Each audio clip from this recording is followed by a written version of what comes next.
Hey everybody, welcome to 3D6 Charge, a podcast about competitive Warhammer 40k, the state of the game and community news. I am Chris Vo, and joining me are Benjamin Rubenstein. Hey guys. And Kevin Lieb. Is this Hello. it more than just his Hi. camera? I was Right. trying to fix my camera and things went bad. That's all right. Nailed it as per usual. So tonight's episode, the main thing that we're going to talk about is Benjamin here has been messing around with Thousand Suns, and he wants to bring it to a GT. Is that this weekend? 2 weekends from now. 2 weekends 25th. from now. So we've been doing a little bit of playtesting on it on our end. So let's see if we can bash our heads together live on the pod and see if we can make some tweaks to it. Last week we didn't have an episode because I was driving back from Virginia, and I think by 7:30 I was only in Connecticut. Yeah, but I was down at the Goonhammer Open, the inaugural Goonhammer event, and it was a really good time. It was down in Bethesda, Maryland. 6-round GT. I finished 3-3 because I did a dumb and messed up some secondaries. I didn't play the secondaries incorrectly. I just picked the wrong ones. And this is what happens when you make changes to your lists a day before the deadline. That changes your strategy for secondaries. Chris, I think there's somewhere out there's a podcast that did an episode about picking good secondaries and building your list around them. Yeah, I think there was, and I remember it being quite a good episode too. I should have listened to that one. But yeah, what ended up happening is I had a list, I had practiced it, and then I was like, I did some math, and I was like, oh, if I take raised banners instead of spread the sickness, I can score more points. So I moved my list around, and then when you're playing on a chess clock, and it's kind of like muscle memory where you forget to you're like, oh, I'm gonna do spread the sickness, but you gotta raise banners instead, and it just slips your mind, and then nothing happened, and I ended up losing by a couple of points for a thing, and ended up being 3-3 instead of 4-2. But regardless, it was a good time. I had a couple of very enlightening games. The one that comes top to mind is I had a match in the 3rd round against Anthony Vanella. It's currently, I think, 5th in the ITC rankings. Oh, geez. Yeah, so I scored 17 points on that one. Oh, goodness, Chris. What happened? What was he playing? So, turns out his roommate plays Death Guard, so he knows that matchup like the back of his hand. And in our local area, there's just not that many Drukhari players, so I am just so unfamiliar with that matchup. And and basically I had first turn, I get my banners up and I start moving to take one side of the board. It was a 6 objective mission, and basically I didn't realize that his 10-man unit of Hellions can do the thing where they fly over a dude and then they do a million mortal wounds. Yeah, that's a thing that I think we've vocally complained about in the past, but it's hasn't seen a bunch of play because liquefier acts are just more broken, and now that people are cutting liquefier acts, they've just found points to put Hellions in, and now we're seeing Hellions just pop characters, and whatever they want to kill just kind of dies. Yeah, so he popped my Foul Blight spawn. Which, gross. Which would have been very helpful against Drukhari. And then he took the Herd the Weak Dark Eldar secondary, which is against Death Guard, is basically a free 15 points. Yep. Yeah. Yep. And yeah, it was a hold 2, hold 3, and it was an uphill battle from the start. And on top of that, I just did not know the matchup at all. So I ended up I also scoring. think that matchup is wildly unfavorable for Death Guard. Like, Death It Guard is. are a bad army, and Drakari is a very good army. And then on top of that, the things that Drakari are good at are like extra punishing to Death Guard. I think it's just like a miserable matchup, like from top to bottom. Yeah. Especially if you don't know what you're doing. Yeah, it was an uphill battle from the start with the mission and the matchup, and then, with the mistakes I made from just not knowing the matchup, and then like afterwards, I realized like Anthony was then ranked like number 10 on the ITC global rankings, and I was like, I don't feel bad now. But it honestly, like, even though it was my worst defeat, Anthony is a great dude, and it was legitimately the funnest game I had all weekend. Oh, that's good. Yeah. Yeah, it's also just that the real top players are always fun to play against, even when they smash you. Yeah. TJ Lanigan was there as well. He was doing his chest rig GoPro to record, dice rolls and stuff, because he's still going on his like redemption tour. It's interesting. Yeah, I didn't have any games against him, but the guys that did play against him said that he was a hoot to play against.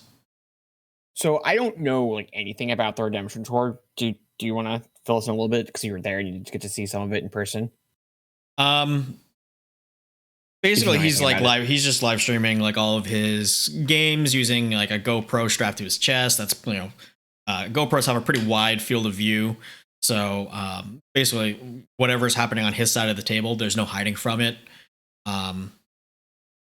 Is he like streaming it to like some site? Yeah, I'm assuming he's streaming it. I don't know if he's streaming it to Twitch or something, but is he streaming it like somewhere? That's neat. That's kind of extreme, but I guess that's probably like the way that's going to make people most comfortable him coming back to 40K. So I'm into it. Yeah, and at the very least, he's creating content from like almost like a first person point of view, top level player. That's also neat too. Yeah. So that's pretty interesting as well. Anyone know what army he's playing? He's playing just like Nurgle. Or is he like someone's like nonsense chaos soup? Yeah, Nurgle soup. Okay. So he had like 3 plague burst crawlers and then a bunch of beasts of Nurgles, plague drones, cool. Nurglings. He's known for going hard on the Nurgle stuff, and there was no change at this event. Cool. Kevin, what were you gonna say? Sorry, I kind of cut you off. I would just actually be very interested in watching those videos.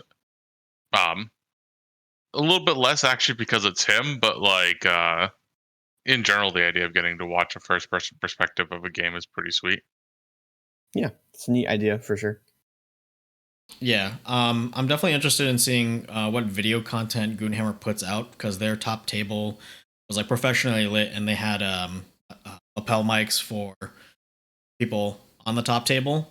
They weren't streaming or anything; they were just recording it. So we'll probably just make a bat rep or something later. If it's in keeping in line with the quality of the content that they put out, it should be definitely. So yeah, that was my Goonhammer experience. It was a great time. I won a raffle for a Table War game mat that Ben helped me break in. Yeah, and I would definitely go drive 8 hours again to do it. Yeah, I was unfortunately busy that weekend, but I definitely would have liked to have gone down. So if it happens again next year, I'll certainly go.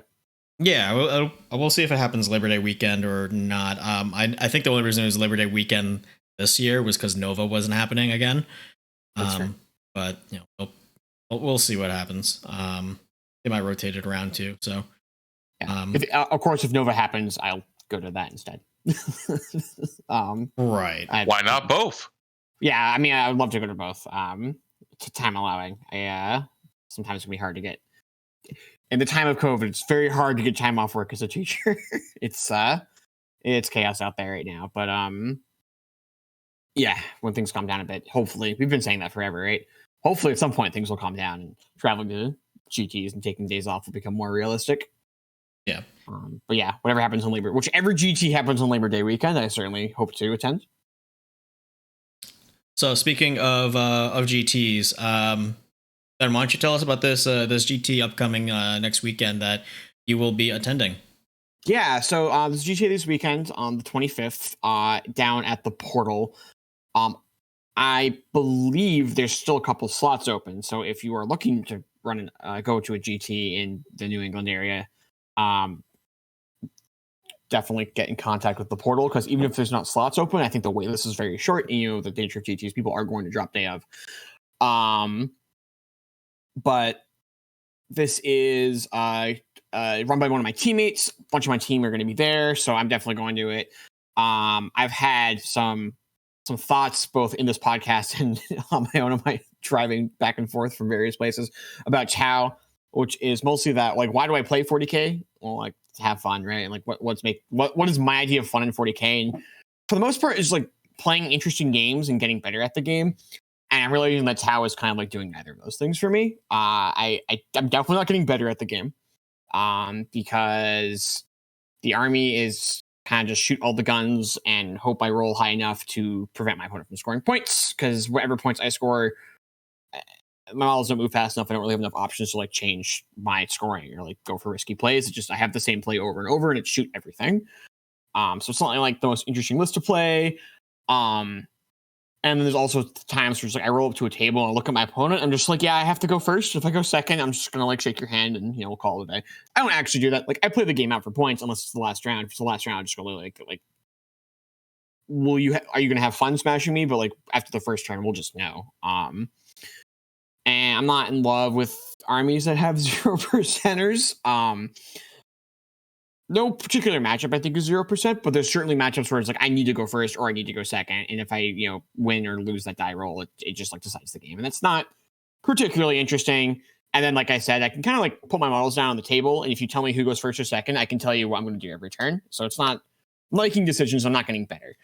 So New Thousand Suns Codex is out now, and that codex is very dynamic, and lots of things. That codex fucking slaps.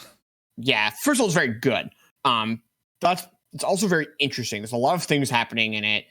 I think that there's probably like 12 viable builds in it. Like there's just so many different things you can do. So it's not like I'm ever gonna stop iterating, because that's the other thing with the Tau list. Like I have that Tau list. There's like 100 points to play with, and it's kind of just like how much terrain is there on the table, and that decides what my last 100 points are. Like, is it another tank? Is it more shield drones? Like that's kind of it. Whereas T-Son's, their classic 9th edition codex, everything in the book is viable, so you can really change your lists from event to event. Try to iterate on it, and I'm kind of interested in starting to dive into that book and iterating on things, because also it's got so many options. Like even during the game, you can change your list during the game. Like you can change what psychic powers people know. By using stratagems differently, you can basically change units from offensive to defensive to utility. It's just like way more dynamic things happening. So right now, that book just interests me more to play. And while I'm doing very well on the Tau track right now, I'm still waiting for a score to go through. I'm somewhere hovering around the top 10 right now. I'm realizing that that's not like particularly important to me. Like being the top player, top 5 players in like a very weak codex is like, yes, I have gone 2-1 in a bunch of RTTs. And I didn't really have a lot of fun doing it. I had fun the first couple, but they're all just the same now, and I don't want to do the same thing over and over. So I'm swapping to Thousand Suns. Yeah, right along the same lines of you. Like I've been playing like Death Guard for forever, and it's an army where like can it eat? Yes, but is there like a particularly like high skill ceiling to play with? Not really. Once you like just it, there's no stratagems that you can really use like on your opponent's turn, and your game plan isn't very dynamic. The whole thing of Death Guard is all right, figure out your game plan to score your primaries and secondaries, and then just go do it. And then your opponent has to kind of just come at you and like try to punch you off. So it feels very non-interactive, which is why for upcoming events, I'm going to be switching to my White Scars army. Fair. Because one, like I've had the army painted for like 2 years, and I haven't played with it like outside of my house. And two, Death Guard is one. I feel like it's one of those armies where um, I know it well enough, and it's simple enough to play to where like if I'm not feeling like my Scars army, I'm not feeling confident in it. I don't need to like get practice games in with my Death Guard army before I go to a tournament. I can just plop it on the table, plop them on objectives, and then say, come at me. And then that's basically the game plan. Mm-hmm. I've been happy playing Space Marines. Say that again, Kevin. Sorry. I've been happy playing Space Marines. That's fair. Well, Space Marines is pretty. There's a lot in there. What kind of Space Marines have you been playing? I think the reason why I haven't gotten bored is that I've kind of been switching it up. Fair enough. Mainly between Death Watch and Iron Hands, kind of depending on the meta. That's fair. And speaking of metas, because we're in New England, we have sort of two very different metas going on. So almost three really, which is like, are you driving north or are you driving south? And even beyond that, are events allowing codex secondaries? Because some events around here are not, and some are. And with Tau, because that codex is 3 data sheets, I kind of just have to like shrug and be like, all right, whatever. Like, also, there's no codex secondaries in that book, so it doesn't change things. For T-Suns, they have codex secondaries, and I actually feel like there's interesting things to be done to change the list depending on whether they are or are not allowed. So the GT at the portal, they're not allowed. You can't bring codex secondaries. People don't use it's huge, bolded right across the top of the rules packet. I still expect some number of people to get it wrong because just read the rules packet. You can't bring codex secondaries to the portal GT, which kind of changes how I want to build the list. So the list I'm bringing to the portal GT is designed around to the last because I want just to have another secondary that I can just lock down. Whereas I'll talk about this in a little bit. I think when I bring T-Suns to other events, I'll probably bring some more expensive units that aren't characters because I can bring T-Suns codex secondaries, which are busted, and you just score way higher, and you can bring a stronger list. So I think having a codex that you're very comfortable with, like Kevin's very comfortable with Space Marines. We're all very comfortable with the codexes we're currently playing, except for me with T-Suns. I'm kind of new to that one. I played the 8th edition, but the 9th edition book is just such a different beast. Playing the 8th edition book, I don't know, that really helped me that much with the new one. And I think being comfortable with your list lets you just look at a tournament format, look at the sort of terrain that TOs are posting, look at what, are codex secondaries allowed or are they not, and then really tweak your list to be able to take advantage of that for the best. And I'm kind of looking more to playing army that lets me do that rather than just the 3 data sheets that is the Tau Codex right now.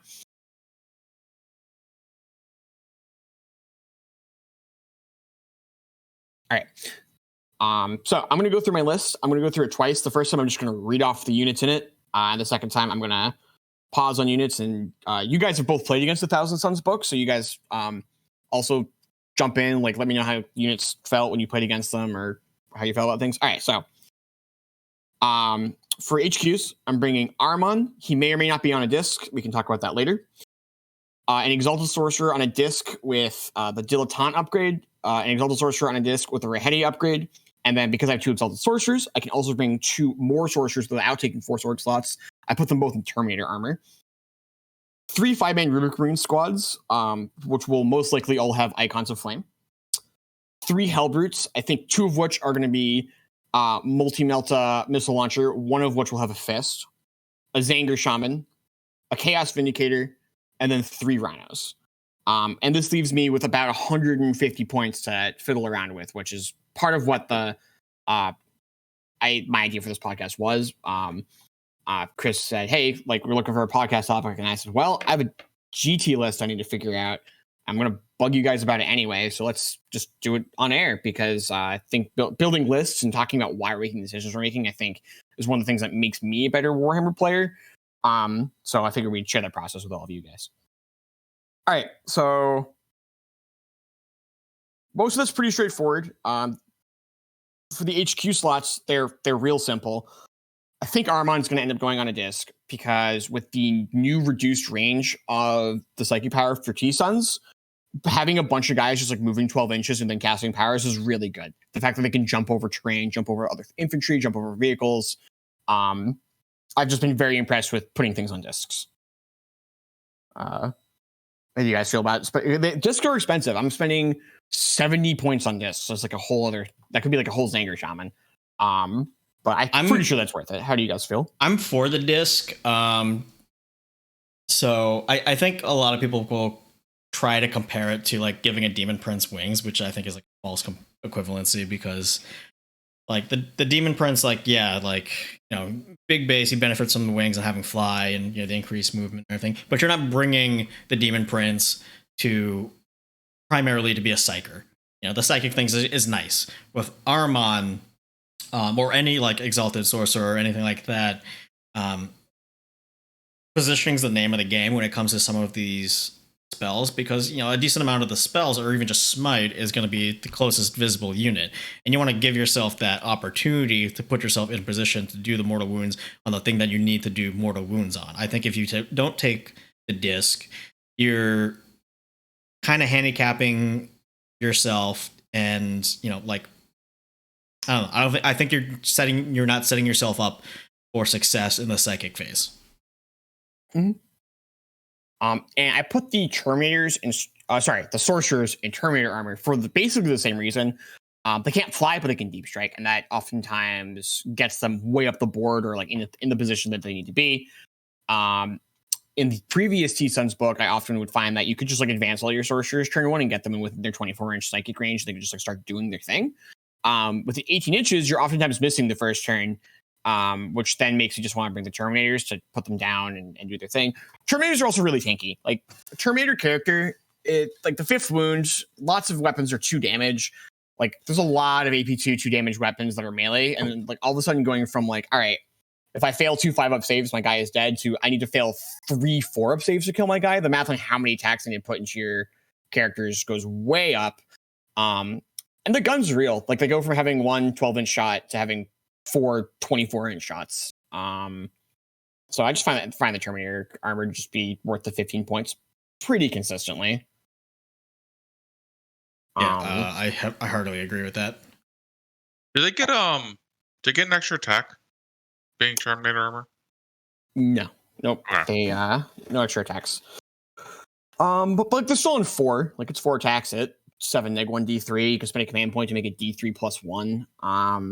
So they're not scary in melee. We'll talk. The other thing I've kind of found is I don't really want that many melee threats in the list. I've found that you kind of just smite your opponent's army to death front to back, which means if you have melee threats, they kind of end up like doing this thing where they're like chasing your opponent's army's front line as it recedes back in your psychic phase, and then their charges are just like really long. So psychic sort of acts as my counter charge. Like, I'm finding I'm just smiting things off of me when I get charged by things. I'm not really charging back and fighting. But having like 5 relatively smashy characters is kind of nice. Like the Exalted Sorcerers are 5 attacks each. Armon's 5 attacks, and his weapon's flat 3. So they do hit. Kevin, you had a lot of experience with Rubric Marines. How do we feel about Rubric Marines? I'm bringing 3 5-man squads with Flame Banners. I played 30 against you. I've cut down to 15. And I brought enough Rhinos to put them all in a Rhino. So what were your thoughts on those last time you ran them? So I think I like Rubric Marines as a troop choice. I don't think you want to actually go with Zangors, because they're that tanky. I actually wouldn't be surprised if a lot of games you actually, like, despite having a Rhino per squad, you might actually double squad a Rhino, just like put it into a position, and then even if they kill it, you get 2 squads come out. Like, I remember playing against it, and I was playing an Iron Hands list with a really shooty Iron Hands list, and it took all my shooting to kill a Rhino and then the 2 squads that come out because of how that math works. I like them. Yeah, okay. They feel pretty good. When I played against Chris, he actually like just didn't kill any of them. He spent all the time trying to kill my vehicles. And all of a sudden, there's like, wait, hang on, there's just like 15 Rubric Marines on top of me. And then their bolters just like started picking up poxwalkers, and their obsects started walking onto objectives, and they're really tough. That's like a hard unit to kill. Yeah. I had a difficult time with them. Like spending 1 command point to decrease the damage they're taking by 1, and then all of a sudden 2 damage weapons you're getting +1 saves against. They really make a mockery of intercessors. Like intercessors are, well, that's a different conversation. But I've been pretty impressed with Rubric Greens as troops. I don't like bringing piles and piles of them, but like 5 Rubric Greens and a Rhino can do a lot of heavy lifting. Yeah. All right, for elites, I brought 3 Hellbrutes. This is where I'm starting to. All right, guys, like what's my loadouts? I'm back and forth on like, all right, do I just do missile launcher multi-melta for all of them, or do I put like a fist on 1, or do I put a fist on 3? Like, where are we valuing the fist attacks? So, What unit is this again? Say that again, Chris. What unit is this again? Hellbrutes. So Hellbrutes, they have 5 attacks. The fist is 12 -3/3. They hit on 3s. They're core, so they can reroll hit rolls. They're eligible for Eidolon's Orrery, so you can turn off penalties to hit and penalties to damage. Or alternatively, instead of having the good melee, you can just have 1 more shot at strength 8 AP2 D6 damage with a missile launcher, or have the option for the frag shots. have you felt like you needed a? So, I would want the fist if you felt like you couldn't actually smite things off of yourself. And if you actually are planning on putting armor on a disc, I don't think we need the fist. I actually kind of like the missile launcher in that case. Yeah, I'm starting to lean more towards just like all missile launchers all the time.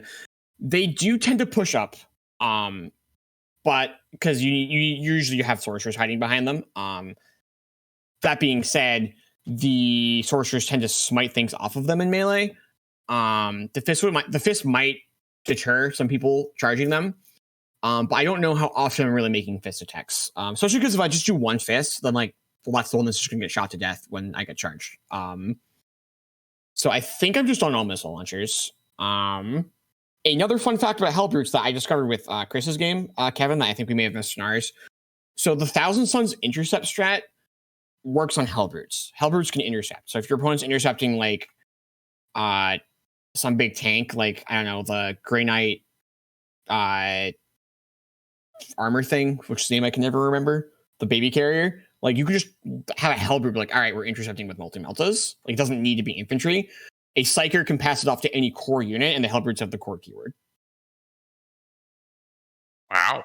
Yeah. Yeah. So we were looking at that, and Chris was like looking at the Hellbrutes, and he had Hellbrutes in Deep Strike too. He's like, they're just going on the other corner of the table because I can't put them within like 20 inches of them because there were some Rubiks hanging out over there. And then the Rubiks, if he ends with the 18 inches of the Rubiks, they can then pass the intercept to a Hellbrute. And then that Hellbrute's just going to, like, for 2 command points, pick up one of Chris's Hellbrutes. And that's, like, not a thing that Chris can afford to have happen for 2 CP. Yeah, because I was putting 2 Hellbrutes in strategic reserve. And if it just dies, then, like, the fuck did I pay 2 CP for? How do you feel your Horde matchup? Oh, so another reason I like the missile launcher is that it's actually a blast weapon, too. So it's actually pretty good anti-Horde. But it makes me also ask the question, how do you feel your Horde matchup is? Pretty good. I'm pretty happy with my Horde matchup. The mortal wound output combined with the shooting from the rubric eye, I think it handles hordes pretty well. I didn't bring too many poxwalkers. I think I brought just like the minimum amount, but even if I had brought like a bunch of them, just, he could have just done more shooting with, the rhinos and the rubric eye, and, like inferno bolters are like the real deal. So it also sort of depends, like, what do we mean by horde? Like, horde's not popular. Like, horde isn't like actual units of like 30 dudes. It's not particularly popular in the current meta. Like, I just haven't seen a lot of that going around. And even when that is going around, I think my matchup against that sort of stuff is very good, because that sort of stuff is usually demons, and you can just death X them, and then literally anything kills them, and that's really bad for them. In terms of more like MSU horde, where like there's like a bunch of like 5-man orc commander squads running around, things get a little bit more interesting there. But like Chris said, the Rhinos have double Inferno Combi bolters, so like every Rhino is also like a Rubik Marine squad in terms of shooting. Like they have 8 attacks on 3s, strength 4, AP2, 1 damage. They're vehicles, so they can shoot in melee. So you're perfectly happy to ram Rhinos into things. Most things that are not kitted out for melee are just like not going to do anything against your Rhino, and then your shooting phases around just wails into them at full ballistic skill because it's not a heavy weapon. You can just rapid fire in melee range. So I feel like my horde matchup is fine. Like I don't think I have like the damage up. I don't think I have damage output issues against like a bunch of MSU. And I think the actual like 30-man bricks of dudes like a demon list, I just like don't think that's good in the meta anyway. And I actually think that matchup is probably like disastrous for them against me because I just start turning off invulnerable saves, and that's real bad. And I can't think of another horde list that like actually sees play. You're right. Okay. The other elite in here is a Zanger Shaman. He just does secondaries for free. He's either going to do Warp Ritual or he's going to do Psychic Interrogation. Oftentimes, he's going to be my Warlord, which means he's doing psychic actions on 3d6. It's a weird thing with the T-Sun's book where you can't give him a Warlord trait with a strat, but you can just pick him to be your Warlord. So if you are not interested in your cult's relic, you could just make the Zanger Shaman your Warlord. He can pick up that Warlord trait, and he's just like doing all the psychic actions. Because psychic actions end when you complete the warp charge check, you can also then like get your guy out with Temporal Surge, which is the new warp time. So he can like go to the center, psychic ritual. He does it on 3d6, so it's going to be very high. If your opponent has an auto deny strat, you can just spend Cabal points, force it to go off anyway. And then you can have a Psyker up to 18 inches away, just like warp time him back. So he's able to do psychic actions very safely. He's like a 70-point model, and he's just like scoring 12 to 15 points from a game. I'm very impressed with the first Zanger Shaman. Yeah, there was nothing that I could do to prevent the Zanger Shaman from just scooting in, doing the action, and then warp timing out. Next up, I have, and the heavy support, I have a Chaos Vindicator. Vindicators are kind of just stat monsters in Thousand Suns. They're toughness 8, 11 wounds, 3 up armor, 5 up vulnerable save. They have a reasonable gun with blast, d6 shots at 10 neg 3 d6. Having no core makes them like a little less reliable with the gun. They're ridiculously tough. Like 130 points for 11 toughness 8 wounds with a 5 up vulnerable save is just like we're getting away with something here. They're also fast. Like I found when I played against you, Kevin, with like the Rubik Marine Horde list, I was just like, man, like nothing in my army moves fast enough to do stuff. Well, bringing 3 Rhinos and a Vindicator, and that's just like enough things that move 10 plus inches that I'm pretty happy with just my ability to get around the board. Last thing in this list is 3 Chaos Rhinos with 2 bolters on each of them. You put Rubik Marines in them, and then once the Rubik Marines are out, the Rhinos are fast. They are very durable for their points cost. They're like questionably durable for their points cost. They just got like a free 5 up and vulnerable save. They're eligible for all the psychic powers, so you can make 2 of them -1 to be hit. Although usually the Vindicator is going to be getting the psychic buffs while it's still alive, because you can like put the Vindicator in the middle of the table and just be like, it's toughness 8, it has a 4 up and vulnerable save, you're -1 to hit it. If you'd like to shoot at it, sure. But also my characters are all using it for character protection, so yeah, have fun. But if you're not doing that, you can also put the -1 hit on the Chaos Rhinos. They all also have the smoke screen keyword, so for a command point, you can have 2 things -1 to be hit. It just makes the army very, very durable. Yeah, the thing that really interested me about when the Thousand Suns Codex came out was I thought about like all of the vehicles that are in like the Chaos Arsenal that basically everyone was like, yeah, they're fine, but they're not really playable unless they had like an invul save. Well, fucking everything in the Thousand Suns Codex has an invul save. Like Rhinos are great because they have the 5 up invul. The Vindicator's, pretty good because it has the 5 up invul, and it can tank like some actual shots.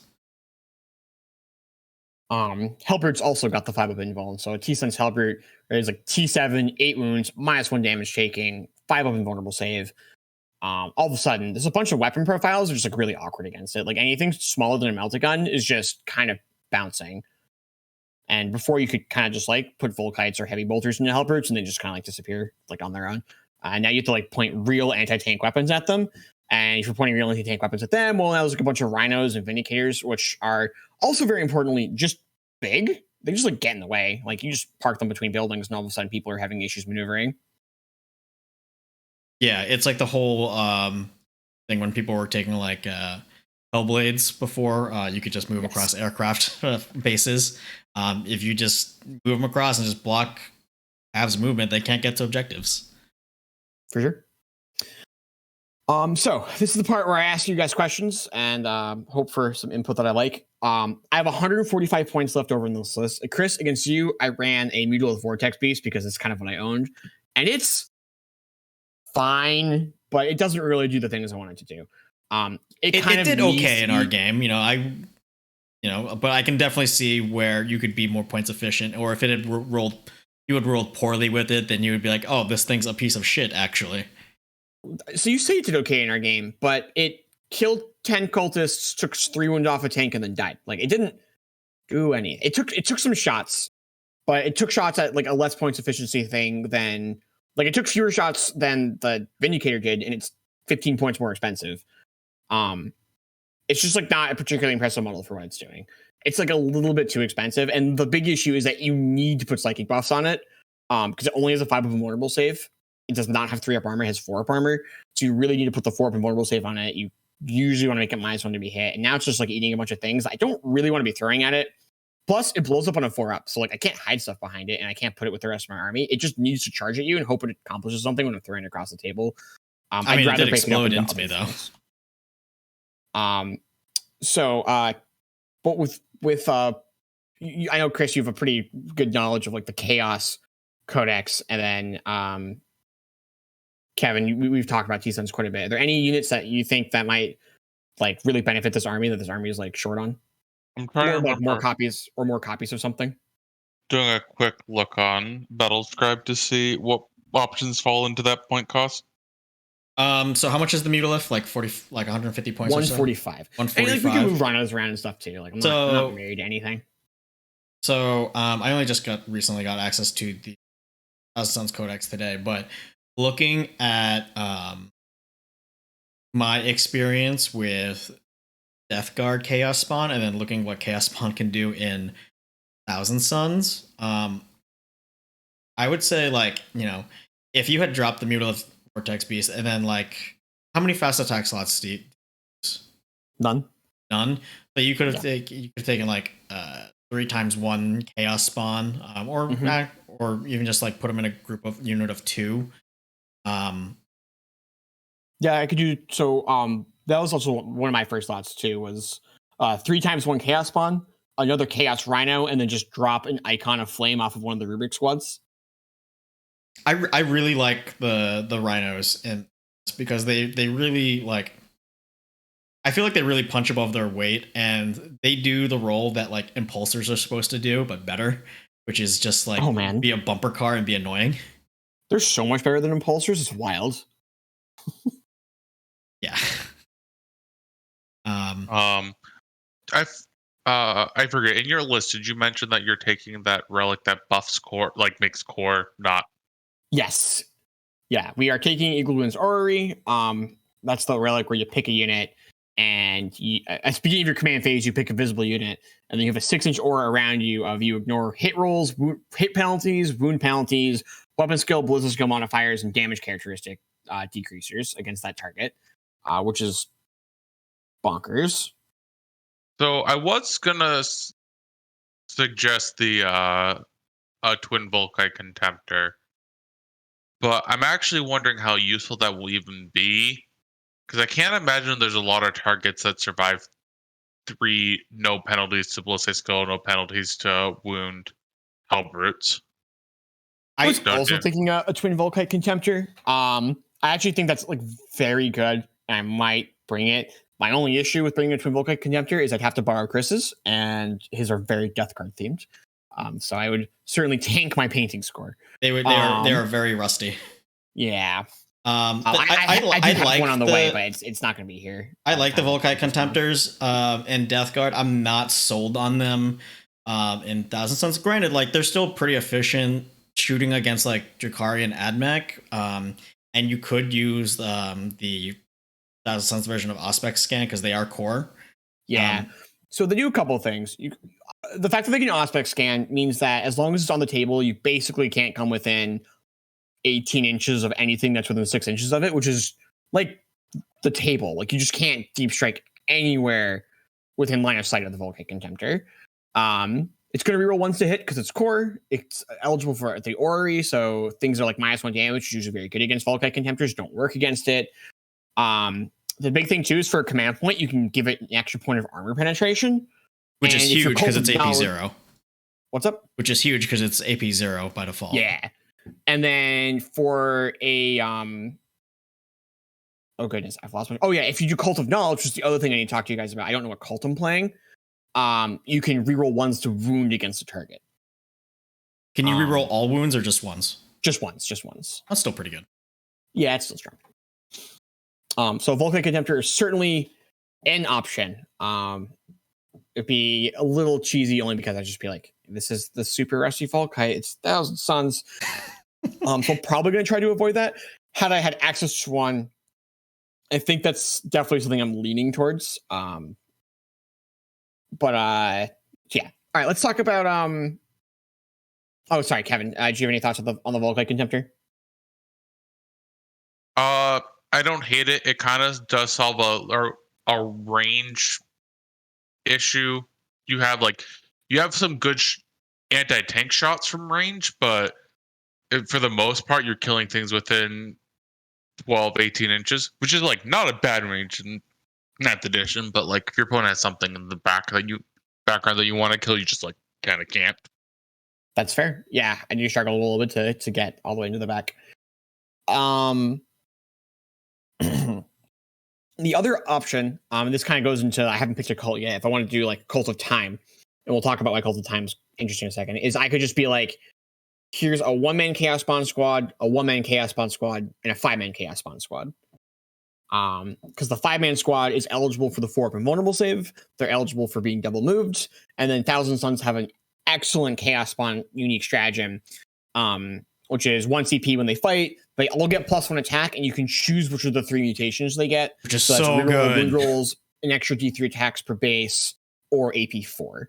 Or rerolling all wounds, which is so good. Like generally speaking, the Chaos Bomb mutations are they're all pretty good, but there's going to be times where like I don't know, like if it's against like a 4-up invul, like you don't want to roll the AP 4 one because it doesn't do anything for you.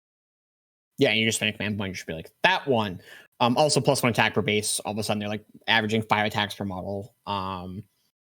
And you can presage them. You can +1 to hit. Like they're eligible for all the things. They can hit pretty hard. And as beasts, they can go through buildings. The only thing that makes me kind of lean away from them a little bit is my current version of the list offers literal garbage targets for las guns and poison weapons. And basic bolters with low to 0 AP, and then Spawn sort of just like all of a sudden just opened those up to having like reasonable weapons. I like the 3 1-man squads. I don't care if my opponent like picks up some 1-man Chaos Spawn squads like early in the game, like whatever. That their job wasn't to do damage. Their job was to sit places and screen out stuff. So that makes me lean a little bit away from the 5-man Chaos Spawn squad. Like I think it's very close to good, but I don't really want to just be like and this squad turns on your bolters because bolters don't do anything against Rhinos. They don't do anything against Rubric Marines. I'm a little reluctant to just like turn them on. That being said, that squad hits really hard in melee and has the sort of threat range, right? It moves 14 inches and then declares a charge that I'm sort of moving out of I just like smite my opponent off of my melee threats anyway. Like it can all of a sudden start going out and become like a real menace. So how do you guys feel about that option? I like it. I agree. Okay. Well, we like all 3 options that we have. So our options are Rhino and 3 Chaos Spawn, a Volkite Contemptor, or a bunch of Chaos Spawn. I think the only other things would be like more Rubric Marines, but I think I like that less than a bunch of Rhinos. Or the 4th Rhino, rather. Where are you guys on that?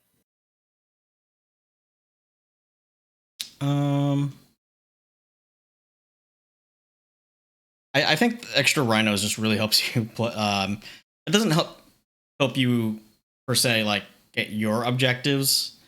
But it definitely throws a wrench into the opponent's ability to play their objectives, which I do like. Okay.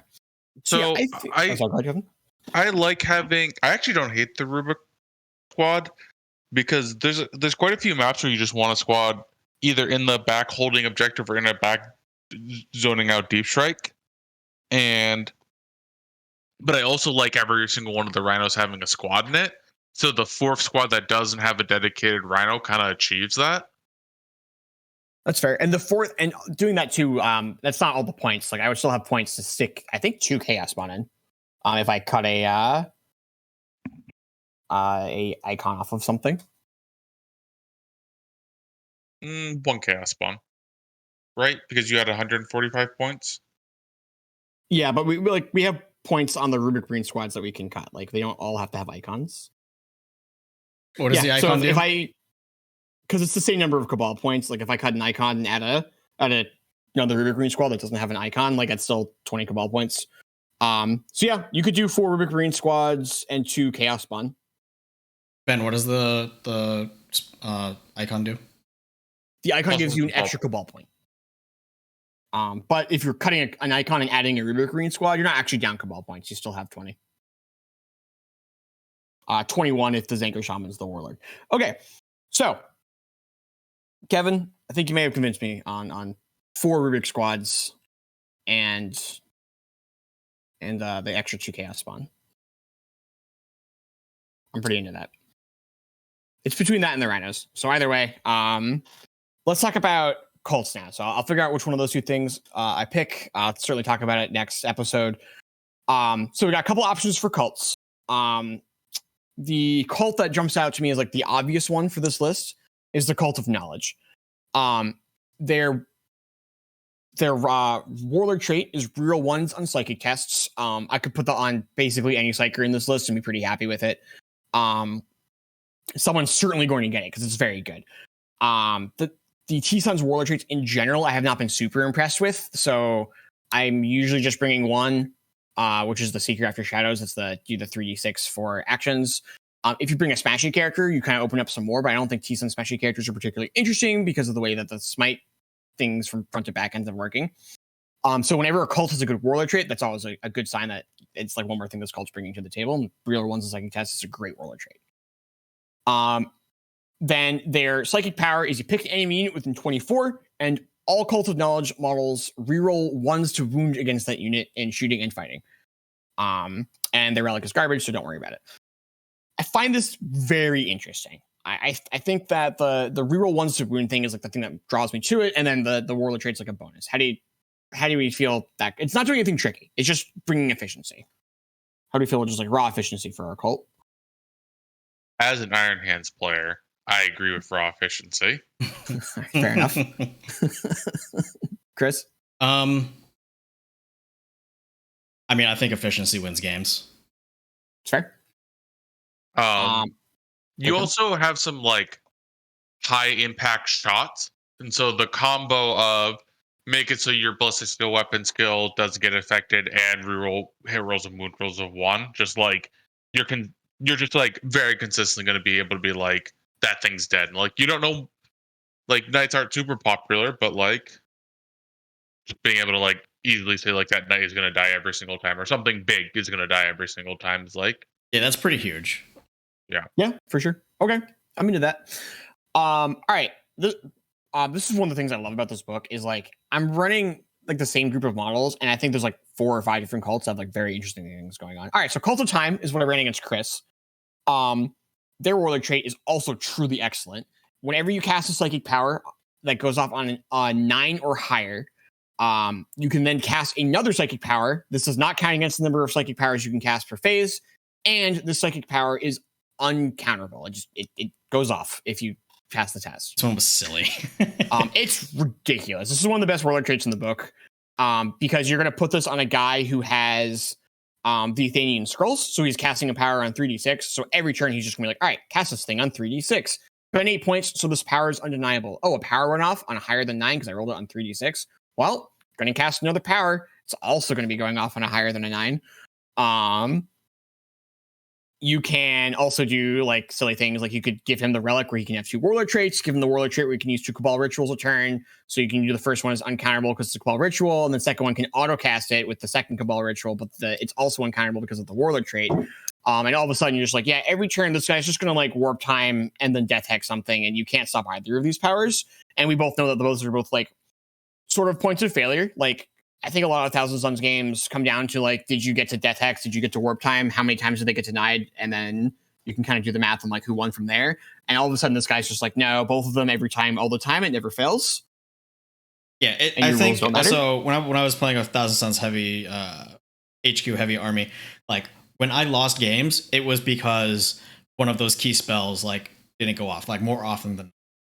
And when you look at an army like Sisters of Battle, where one of their like key strengths is being able to remove like the dice game from Warhammer through miracle dice, you're seeing a similar thing here, except like these are like the 2 best psychic powers in the game.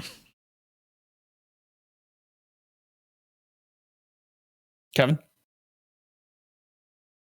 I actually pretty much agree with Chris. Okay. Bad boar. Okay. The Cult of Time's psychic power is a little bit less exciting for this list, although it is very exciting in other lists, which is you goes off on a 7, you pick a unit, and that unit returns a destroyed model to itself. It's very good. It's obviously ridiculous when you're putting Scarab Cult Terminators back on the table, but like Rubric Runes are still 21-point models. Like we all know how dumb apothecaries are. Just putting a guy back in play every turn is great. And it actually helps even more that Rubric Marines can just cast this power on themselves. So, like if you have like a Rubric Marine squad that's like off in a corner doing something and it's getting hit, it can heal itself, which is pretty sweet. My Hero Depth no longer healed itself. Yeah, well, too bad. Their relic is very good on Demon Princes, but we're not running any. So if we do Cult of Time again, we can just have the Zanger Shaman be in charge and he can do powers on 3d6. Next up, that I think is interesting because again, there's like a bunch of them. Cult of Scheming. Cult of Scheming, their psychic power is kind of unexciting. It's you can pick a core unit, that unit can fall back, shoot, and charge. But they can't cast psychic powers if they fall back. So you're picking it. So you're falling back with a.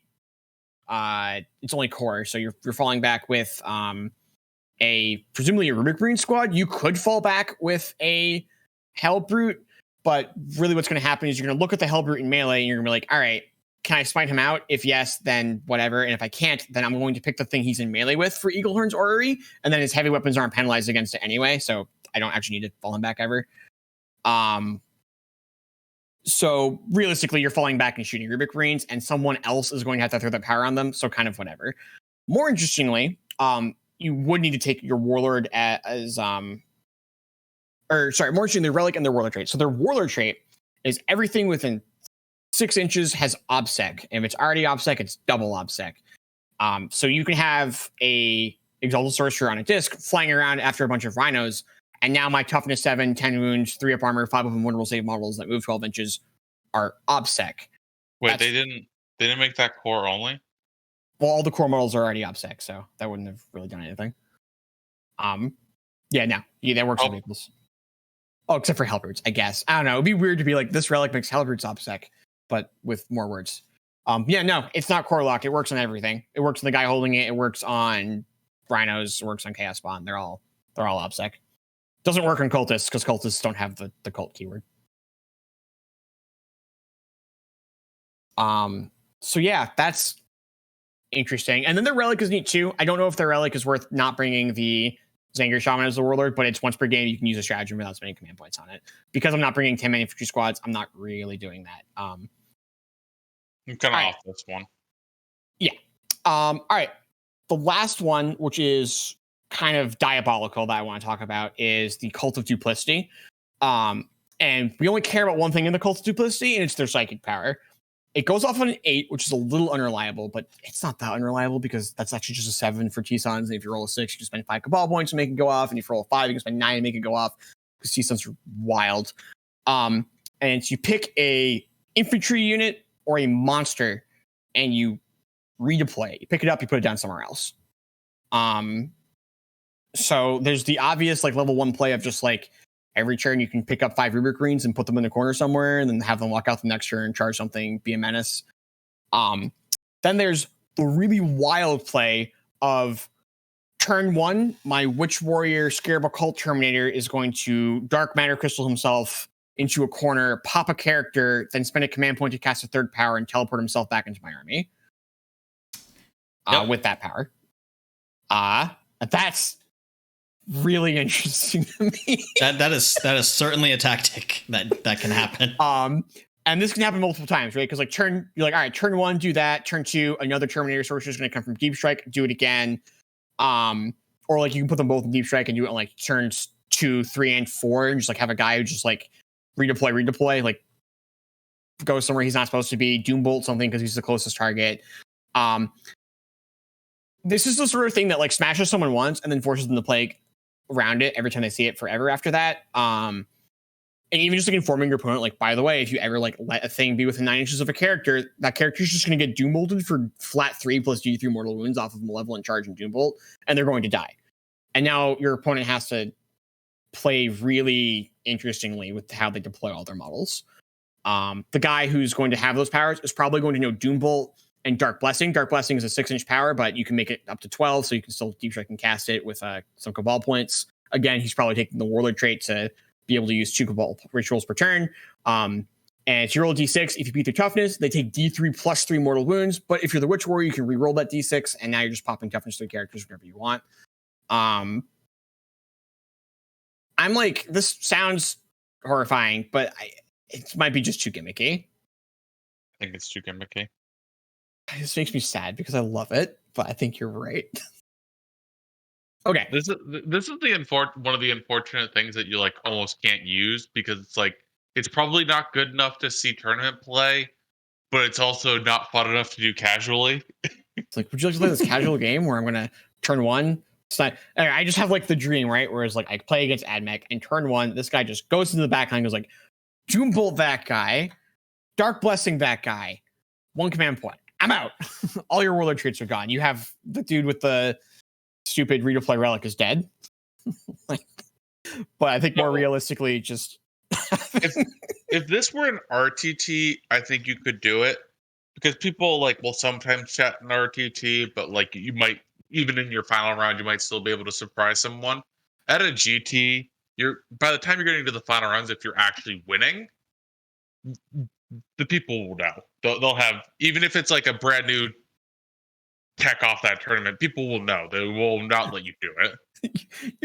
You're 100% right. And there is, of course, value to my opponent always having to be like, I just have to screen everything out all the time, or my characters just like start exploding.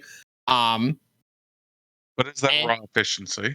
No, it's not raw efficiency. So I think we are on raw efficiency, which is the Cult of Knowledge for just a bunch of free rerolls, and both in psychic powers and on wounds. Cult of Time for undeniable powers and reanimating rubric marines, or Cult of Scheming for obsec rhinos. So those are the big 3 that stand out to me. What do you guys think? And Kevin has skewered my dreams of multiple redeploying Witch Warriors, which is fair but disappointing. I like the idea of obsec rhinos, and I think it's frankly hilarious. And if you're trying to play the rhinos as annoying bumper cars, like impulsors are supposed to, then there could be value in the only issue is like there doesn't need to be like a dude with them, and that dude needs to get not heinously murdered. Yeah, that's my pause with it. And then like if and if they have something that's obsec, well then your one rhino is only 1 model, so it kind of feels like it's very easily turned off and or countered.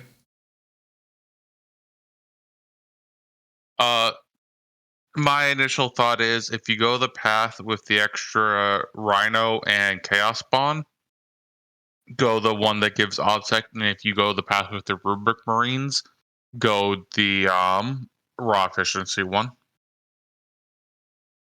I like that answer. That makes sense to me. I'm with you. So I think right now I'm leaning towards the 20 Rubric Marines with Cult of Knowledge. Part of that is that's less models for me to paint because I have more painted river greens than I have painted rhinos. And part of that is I do think that's probably the strongest list I can run right now. There's certainly future lists that I think will be stronger than this. I just don't own Volkite Contemptors or Land Raiders right now, and or enough Scarab Cult Terminators. Also, with this particular format, like the no book secondary format, I do think that some of the Rhino Rubric Marine with perfect to the last target play has a lot more power behind it than it might in a format where Codex secondaries are running wild. Because in a format with no Codex secondaries, being able to look at your opponent and just being like, I'm going to circle a 15 and a 12 every game, and there's basically nothing you can stop me from doing that, is incredibly powerful. And I think that just kind of going with a bunch of raw efficiency and a bunch of more Rubric Greens is probably just a good game plan because I'm already doing very well in secondaries. So I think just being super efficient and being able to fight well is a good place to be. Yeah, if you feel like you're ahead on points against the average army, being consistent is the path to go. Yeah. Lose less mentality. Yeah. So, I mean, they're both consistent, right? Because Cult of Time, the bringing guys back is fine, but the thing we're really interested in is just like undeniable psychic powers. And that's very matchup dependent. Whereas I think Cult of Knowledge is just like very exciting all the time. Especially because like even the auto deny things are usually 24 inches, and you can throw the real ones to wound power from 30 inches away with some Cabal points, which I have a ton of. So yeah, I think you guys have or Kevin, you've sold me on. It's the 20th Rubric Marine, which is funny because originally I was like, I don't really want to bring more than 15, but I was pretty excited with how they played against Chris, and I think that they just do enough falling out of Rhinos that I'm pretty happy with them. Plus, you get to laugh at Intercessors. Oh my goodness, it's really bad, guys. It's woof. Can we take a quick pause just for a moment and think back to Space Marine Summer? Sorry, I think I'm happy to wrap up the list construction. So I'm gonna lock it in on 20 Rubric Greens, 3 Rhinos with double bolters on them all. And the extra Chaos Spawn. And because I think those Chaos Spawn also, we didn't really talk about them much. Having like little Griblies that can walk through walls, just get a lot of value out of them in matchups for people who are deep striking things. 23 points for when I played against against Chris. Yeah, when I played against Chris, he had those like deep struck Hellbrutes and characters. And at one point, I had to just like drive a Rhino backwards, basically drive it out of the game to prevent the Hellbrutes from coming in on the backfield objective. And that felt really bad. And if that Rhino was a Chaos Spawn, I think I'd be like way happier. So I'm like pretty happy with how that's turning out. All right, Kevin. This has been a great session, by the way. Yes. And these are the types of discussions, by the way, that you should be having. Like, having a buddy to talk with you about your faction is like very useful. Me and Chris are no masters of Thousand Suns, but we can be weak added value. Like, oh, this is what felt powerful, and how did X, Y, or Z feel? So like he can get an outside opinion. While not being masters of the Codex, we could still talk about like what felt strong. And they can talk me out of my but this Terminator can redeploy 5 times in 3 turns and kill everything. It sounds really fun. It sounds like a fucking failure, to be completely honest. You're not wrong, but it also makes me very sad that that's true. Anyway, right. Realistically, Kevin, I'm very happy with this T-Sums list. I'm gonna have a lot of fun with it either way, and I think that's the other thing, right? Is my Tau list. I needed to be winning to have fun because I was bringing it to win, and it certainly wasn't like particularly interesting to play. And this list, even if I like heinously lose, there's just like things happening that like I'm learning even in games where I lose. With my Tau list, I lose. I'm just like, what have I learned here? I needed to roll higher to see who would go first. Well, that's not a good 40k lesson for a lot of reasons. And I think with this army, I have all the tools I need to win. So games where I lose is like, all right, I screwed up, and now I can think about it and like actually learn something. But I've been talking basically this entire episode, and Kevin wants to talk about Space Marine Summer, so we're gonna go let him reminisce now. Kevin, tell us about Space Marine Summer. Is this like Hot Girl Summer? No. This like combo winter, but you don't play Magic, so. I actually think we've explained this on the podcast before. We have. But, all right, quick recap. Something comes out, it's busted. It doesn't get fixed for a while. Whatever season it came out in, it's that thing for the season. So Space Marine Summer. Space Marines came out around summer and were broken for a long time. So it's a Space Marine Summer. Does anyone else remember when like the Intercessor was what the average list had 20 to 25 of them? Yes. Yeah, And this was less than 2 years ago. Because they were like points efficient and very punchy and transhuman them and shit, and they could fight twice and shoot twice and do everything twice. Yeah, They can still shoot twice. They can still shoot twice. Like, what's the secret? Where are they? Do they just need to be like 18 points? No, they need to go back to being always re-rolling all hit rolls of 1 and an extra hit roll and an extra wound roll and AP 3 all the time and damage 2. And have feel no pains. Basically, just make the heavy intercessors cost as much as an intercessor. Don't do that. That's actually too much. Definitely don't do that.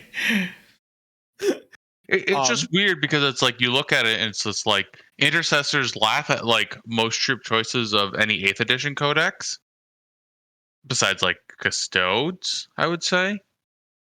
And they're just like laughably bad right now.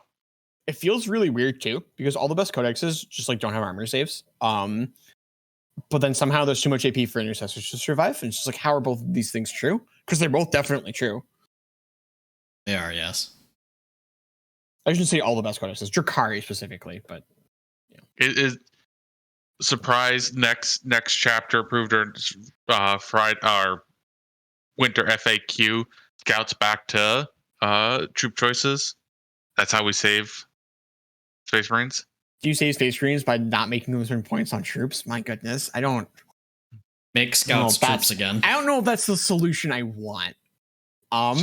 It might be a solution, but I don't think I want that solution.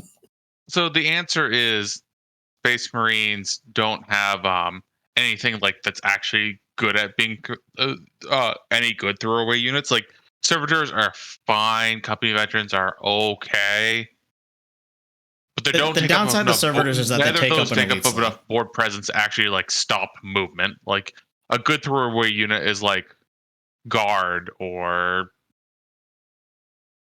anything that's like 5 models. Like you just actually don't block enough movement without being only being 2 models in both the options I listed before. Most codexes don't have like excellent throwaway units. Like Atisas don't have excellent throwaway units. I don't think we have like, I guess it's cultists, but man, cultists are Rhinos horrific. Oh, okay. I don't consider like I'll shut up now. You're right. No, you're not. You're 100% right. They're not. The joke with Rhinos is they're not really throwaway. That you actually kind of don't expect them to die easily, but like no, but you treat them as a throwaway. I'm perfectly happy to throw them at you because they're durable enough that they're going to take you long enough to get through that my important things aren't dying. No, you're right. Yeah.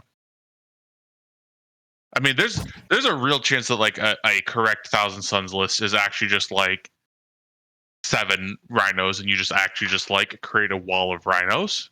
Yeah, no, I mean, like when Goonhammer did their review of the Thousand Suns Codex, Don Husson was just made a list that was just like, oops, all Rhinos. I 100% have a list that I'm looking at that's like, this list might be very good, but it has 9 Rhinos in it, and I don't know if I like want to do that to myself. Because you just like bring 3 patrols, you can bring like 11 characters and then just bring a bunch of Rhinos. Rhinos need to be like 60 points. Like Space Marine Rhinos need to be like 60 points. Because the joke with with Thousand Sun Rhinos, you're actually also spending the 5 points for the extra bolt gun, because it turns out that just like that's a good gun, and like a Storm Bolter is not a good gun. No, you'd never spend the 5 points on it. It's actually like more than it's a good gun. It's a good gun on a platform that might live long enough to shoot it more than once. Like you also kind of like have to multiply the value of the gun by like how long do I expect this platform to be alive for?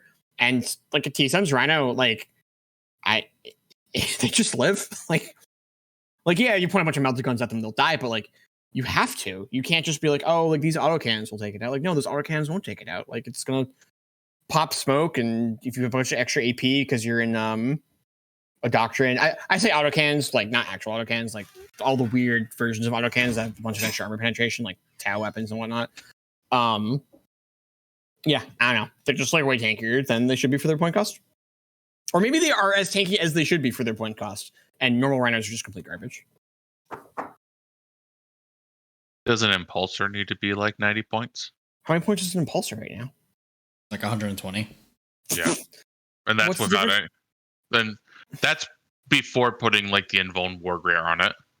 So what's the difference between an Impulsor and a Rhino? Like, it has a little bit more firepower? It moves 2 inches more. It actually Okay. has it. Oh, So it can move Primaris dudes around. Then it has the assault vehicle. That's yeah, about but it. my River Range is better than your Primaris dude, so whatever. Blade Guard veteran. Like, That's fair. That's fair. and as long as Wow. devout, I mean, like, It's- we might finally be having that thing happen where like Space Marines are being costed at the most efficient usage. Like, turns out that the Black Templar's Impulsor is like heinous. That's true. Black Templars and Impulsors are really good because the dudes can get out and move 6 inches and then they're in combat. And I don't, yeah. We've had this conversation before. We could talk it in circles, but it's time to pick up the point costs because 120 might be correct for Black Templars, but you can't tell me that a Impulsor is what 35 points better than my Rhino. It's better. It moves a little further, shoots a little better, but it might be 10 points better. I don't think it's anything close to 30 If points only better. it could still fly. Yeah, if it So- can still fly, we have a different conversation, but it can't. So I went to a casual combat patrol a week ago, or maybe 2 weeks ago. I forget. And I wanted to bring a bad Space Wolves list because the previous time I went, I brought a good Ultramarines list and I just didn't have a matchup, so I wanted to explicitly bring something bad, and I brought 2 Impulsors with the missile arrays. I played against Orcs with buggies, and I only had my 2 characters left by the end of turn 1, because that's how efficient Orc shooting is into Space Marine vehicles, which is just weird. yep. All right. I feel like we've talked ourselves a little bit into circles. I do really appreciate the help. I feel like I have a much more solid idea of like what I'm going to do with this list. Because like I said, I had like 2 decisions left really, which was like Cult and those 140 points. And not only did you guys give me a solution to both those things, one of those solutions was like really unexpected, and I'm pretty into it now that we've thought about it more. Because also the more I think about it too, I oftentimes was like making decisions between like, all right, do I get to give myself the extra command point with that ritual, or do I throw one more smite? And having like one more cast on the list, and more importantly, one more single casting unit that can like do the ritual is pretty interesting. Yep. So again, thanks guys a bunch for helping out. Is there anything else we want to touch on before we hop off? What is the correct point cost of an Intercessor? 17? 18, 17. The problem is that they make a joke like Intercessors are still making a joke out of a lot of other troop choices. Here's the thing, if you put it at 17, where do you put tactical then? 16. Tactical is 19 points. I actually think you can make it 1 point cheaper at that point because Yeah. you're playing a tactical for it just being the cheapest choice, and that's like fine because that like That's where we play them now. Yeah.